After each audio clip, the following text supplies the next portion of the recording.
Primary TET ২০২২-২৩ interview খুব তাড়াতাড়ি হতে চলেছে, এটা আমরা প্রত্যেকেই জানি।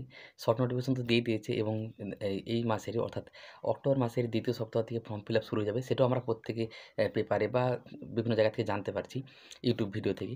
কিন্তু এই ভিডিওতে আমি শুধুমাত্র এই কথাটা বলব যে প্রত্যেকেই আমরা চাই চাকরি পেতে। মানে যতজন ধরুন রয়েছে টেট পাস ২২ সাল, ২৩ সাল এবং তার আগেও ১৪ সাল, ১৭ সালে প্রত্যেকেরই তো একটাই মূল লক্ষ্য যে চাকরিটা পাওয়া। প্রত্যেকেই চাইছে যেন চাকরিটা পেয়ে যাই। বিশেষ করে যাদের আবার বয়স ধরুন ৩৫ এর উপরে চলে গেছে, এর পরের সুযোগে আর পাবেন কিনা। মানে এসসি, এসটি, জেনারেল ক্যাটেগরি বা এসসি, এসটি, ওবিসি ক্যাটেগরি যাদের ধরুন ৩৮, ২৯ এরকম হয়ে গেছে। মানে এক কথায় যাদের এর পরবর্তী ক্ষেত্রে সুযোগ পাবে কি পাবে না এরকম ভাবছেন, বা যাদের একাডেমিকটা একটু কম রয়েছে বা যাদের বয়সটা ৩০ এর উপরে রয়েছে, তাদের কিন্তু চিন্তা খুব বেশি। এবং এমন নয় যে ৩০ এর নিচে যাদের রয়েছে, মানে ২৫, ২৬, ২৭ বা তারও যাদের কম ২৪, ২৫ তাদের চিন্তা নেই। চিন্তাটা প্রত্যেকেরই রয়েছে। তো প্রত্যেকেরই এই চিন্তাটা রয়েছে যে চাকরিটা পেতেই হবে। মানে ৫০,০০০, ৬০,০০০ বা ৭০,০০০, সংখ্যাটা আমি সঠিক জানি না।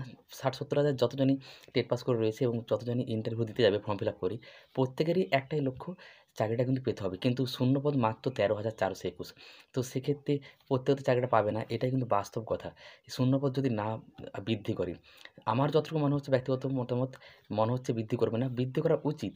কিন্তু যেহেতু এখনও ফুল নোটিশ দেয়নি, ফুল নোটিশের সময় বৃদ্ধি করতে পারে। সেটা হয়তো পর্ষদের কাছেই সম্ভব। পর্ষদ যদি করে তো করতে পারবে। কিন্তু বিভিন্ন জায়গা থেকে স্যার ম্যাডামরা যেটা বলছেন যে একবার যেহেতু হয়ে মানে শর্ট বিজ্ঞপ্তিতে জানিয়ে দিয়েছি, অনুমোদন পেয়ে গেছে অর্থ দপ্তরে ১৩,৪২১, এটা হয়তো আর বৃদ্ধি হবে না। স্যার ম্যাডামরা বলছে, আমি তো এটা জানি না। যাই হোক, যেটা হবে সেটা আমাদেরকে মেনে নিতে হবে, সবথেকে বড় কথা। তো তার জন্য প্রত্যেকেই চাকরিটা পেতে চাই। তার জন্য কিন্তু আমাদেরকে ইন্টারভিউ দিতে যাওয়ার আগে এই দুটো কথা কিন্তু অবশ্যই মাথায় রাখতে হবে। অবশ্যই, অবশ্যই মাথায় রাখতে হবে। তাহলেই কিন্তু আমাদের চাকরি পাওয়ার সুযোগটা বেশি থাকবে। নিশ্চিত করে আমি বলব না, কারণ ১৩,৪২১ যদি শূন্যপদ হয়, সেক্ষেত্রে ৫০-৬০,০০০ যদি ইন্টারভিউ দিতে যায়, সেক্ষেত্রে প্রত্যেকে তো চাকরি পাচ্ছে না। এটাই বাস্তব, এটাই মেনে নিতে হবে। সেই ক্ষেত্রে আমাদেরকে কিন্তু দুটো কথা মাথায় রাখতেই হবে ইন্টারভিউ দিতে যাওয়ার আগে। সে আপনার একাডেমিক ২৫ এর কম থাক বা ২৫ এর উপরে থাক, যতই থাক। আপনি এসসি ক্যাটেগরি, ওবিসি বা ক্যাটেগরির বাইরে জেনারেল ক্যাটেগরি যেই হয় না কেন। তো এই নিয়ে কিছু কথা বলব। তো welcome to my YouTube channel education is life with Soudip পাত্র। শিক্ষাই জীবন। আমরা প্রতিনিয়ত কিছু না কিছু শিখে চলেছি এবং সারা জীবন শিখে চলব, কারণ শিক্ষার কোনো শেষ নেই। ২০২২-২৩ যারা ইন্টারভিউ দিতে চলেছেন, যে ইন্টারভিউ হবে ২২-২৩ টেট পাস এবং আগের যারা টেট পাস, তারাই এই ভিডিওটা শেষ পর্যন্ত দেখবেন। আর না হলে দেখার দরকার নেই। আমি জানি হয়তো তারা দেখছেনও না, যাদের তারা দেখবেনই কেন যারা ২২-২৩ টেট পাস করেননি। এমনিতেই যারা টেট পাস করেনি, ডিএলএড করেনি, তাদের কাছে প্রাইমারি চাকরির ক্ষেত্রটা এবং এই ব্যাপারগুলো একটু কেমন হাস্যকর লাগে ওনাদের কাছে বলছি আরকি। তো ওনারা দেখছেনও না, আমি এটা আশা করব। কিন্তু ২২-২৩ টেট পাস বা আগেও যারা টেট পাস করেছেন ১৭ সালে, চাকরি হয়তো পাননি। মানে এক কথায় ইন্টারভিউ দিতে যাচ্ছেন এবং চাকরিটা পেতে হবে এরকম ভাবছেন। প্রত্যেকে তো ভেবেছেন, এমন তো নয় যে আমরা ইন্টারভিউ দিতে যাচ্ছি, এরকম ভেবে যাচ্ছি। যদি হয়ে যায় ভালো, না হলেও চলবে, এরকম কেউ নেই আশা করি। কারণ এতদিন ধরে ধৈর্য ধরে থাকার পর, এতদিন ৭-৮ বছর, কেউ ১০ বছর ধরে অপেক্ষা করে আছেন। কেউ যদি ১৪ সালের টেটের কথা যদি আমি বলি, হয়তো এর আগের নিয়োগের চাকরি পাননি। তার অবস্থাটা ভাবুন। ১২-১৩ বছর অপেক্ষা করে আছেন। আবার একটা সুযোগ পাচ্ছেন। হয়তো এইবারটি তার লাস্ট সুযোগ। ৩৮ বছর বয়স কি ৪০ বছর বয়স। তো যার যেই বয়সই হোক, একাডেমিক কমই থাক বেশি থাক, প্রত্যেকেই কিন্তু আমরা এটাই চাইছি যে ইন্টারভিউ দিতে যাবো মানে আমাকে চাকরিটা পেতেই হবে। পাওয়ার জন্য আমরা প্রাণপণ চেষ্টা করব। 100% আমরা দেওয়ার চেষ্টা করব সেখানে। তো সেই ক্ষেত্রে আমাদেরকে দুটো জিনিস, আমার মতে, এটা ব্যক্তিগত মতামত। আমি আবার বলছি, আমরা শিশু মনস্তত্ত্ব ও শিক্ষাবিজ্ঞান প্রত্যেকে পড়েছি, আপনারাও পড়েছেন। প্রত্যেকটা মানুষের বুদ্ধিমত্তা, বিচার ক্ষমতা, বুদ্ধি, সমস্ত কিছুই আলাদা প্রত্যেকটা মানুষেরই। তো আমার মতামত এটা। আমার মতে এই দুটো জিনিস আমাদেরকে মানতে হবে, মেনে চলতে হবে। সেখানে আপনার মতামত অন্য হতেই পারে। আমার মনে হলো যে এই দুটো জিনিস যদি আমরা মেনে চলি ইন্টারভিউ দিতে যাওয়ার আগে, তাহলে কিন্তু আমরা চাকরিটা পাওয়ার সুযোগ বেশি থাকবে আমাদের। সবার প্রথম হচ্ছে, দেখুন এখন কিন্তু ইন্টারভিউ যতদিন না হচ্ছে, ইন্টারভিউর আগে পর্যন্ত প্রত্যেকেই তার একাডেমিক ২৫ থাকতে পারে, ২৬ থাকতে পারে, মানে ২৫ এর উপরে থাকতে পারে, খুব ভালো থাকতে পারে। আপনি ক্যাটেগরি ভিত্তিক হতে পারেন, এসসি, এসটি, ওবিসি বা জেনারেল হতে পারেন। যাদের আবার ২৫ এর কম রয়েছে, ২৩, ২৪, তাদের তো আরও চিন্তাটা বেশি। মানে চিন্তা কিন্তু আমরা প্রত্যেকেই করছি একটু না একটু হলেও। এটা কিন্তু মেনে নিতে হবে। প্রত্যেকে কেউ যদি বলেন যে, "না, আমি চিন্তা একদম হচ্ছে না। আমি একদম বিশাল কনফিডেন্স, একদম যাবো, ইন্টারভিউ দেবো, ১০ এ ১০ পেয়ে যাবো, ৯ পেয়ে যাবো, খুব ভালো ইন্টারভিউ দেবো।" এটা আমরা মনে, মনে বলছি ঠিকই, কিন্তু প্রত্যেকেরই চিন্তা সামান্য হলেও হচ্ছে। আর সেটাই আমার ১ম কথা, যে চিন্তা কিন্তু একদম করা চলবে না।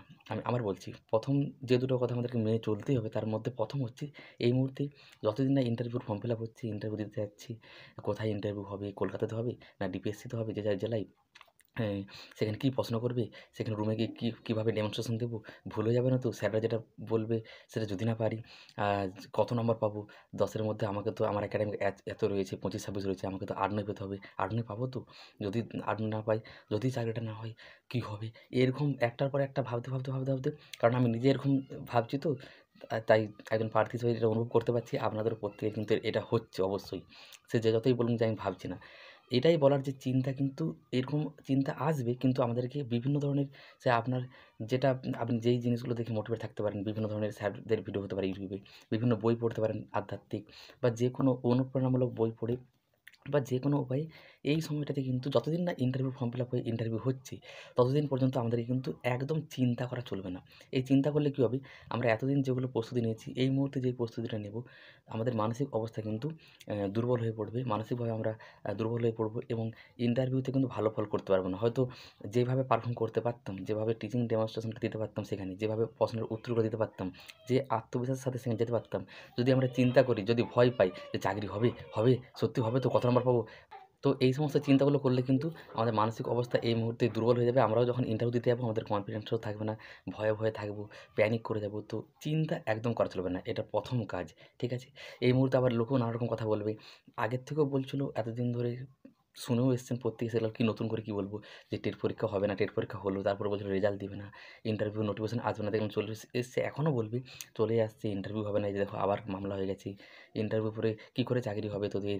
একাডেমিক কম, ১৩,০০০ মাত্র শূন্যপদ, এতজন পরীক্ষায় দেবে। নানা রকম যে নেগেটিভ কথা শুনে আরও চিন্তাগ্রস্ত হয়ে পড়বেন। তাই চিন্তা না করার চেষ্টা করতে হবে। চিন্তা আসাটা স্বাভাবিক, কিন্তু বিভিন্ন ধরনের মোটিভেশনাল ভিডিও দেখে হোক, আপনি যেভাবে চিন্তামুক্ত থাকতে পারেন সেই চেষ্টাটা করতে হবে, সেটা নিজেকেই বের করতে হবে। আপনি একজন শিক্ষক হবেন সেটা আপনি ভালোভাবে জানেন। আপনি কোনো ভিডিও দেখে বা আধ্যাত্মিক বই পড়ে, অনুপ্রেরণামূলক বই পড়ে, না কীভাবে নিজেকে চিন্তামুক্ত রাখতে পারেন সেটা করার চেষ্টা করতে হবে। এটা হলো ১ম কথা। ২য় কথা, লোকের কথায় একদম কান দেওয়া চলবে না। এটা খুবই গুরুত্বপূর্ণ। ১ম যেরকম গুরুত্বপূর্ণ, চিন্তাগ্রস্ত হওয়া চলবে না, চিন্তা করা চলবে না। তাহলে কিন্তু আমরা কিন্তু ভালোভাবে পারফর্ম করতে পারবো না ইন্টারভিউতে। ঠিক আছে? যে কবে হবে? সত্যি হবে তো? কতজন কত নাম্বার পাবো? সেখানে ভালো করে উত্তর দিতে পারবো তো? টিচিং ডেমনস্ট্রেশন দিতে পারবো তো? কী হবে? সত্যি চাকরি পাবো তো? এরকম ভেবে চিন্তা হওয়া চলবে না। ২ নম্বর কথা, লোকের কথায় একদম কান দিতে চলবে না। এই মুহূর্তে এতদিন তো বলে এসছে, আর কি নতুন করে বলবো? আপনারা প্রত্যেকেই জানেন। নোটিফিকেশন আসার আগে পর্যন্ত বলেছি। এই যে এখন নোটিফিকেশন এসছে, ইন্টারভিউর এখন ফর্ম ফিল আপ হয়নি এবং ইন্টারভিউ হয়নি। চাকরি হওয়ার আগে পর্যন্ত এবার বলবে। যে বিভিন্ন ধরনের কথা বলবে। তাই লোকের কথা একদম কানে চলবে না। সেক্ষেত্রে আপনি সোশ্যাল মিডিয়া থেকে বেরিয়ে চলে আসতে পারেন। বিভিন্ন যে সোশ্যাল মিডিয়া, ফেসবুক হতে পারে, হোয়াটসঅ্যাপ, বিভিন্ন জায়গা থেকে যে নেগেটিভ কথাগুলো আসবে, দরকারি জিনিসগুলো সেখান থেকে আমরা অবশ্যই নেব।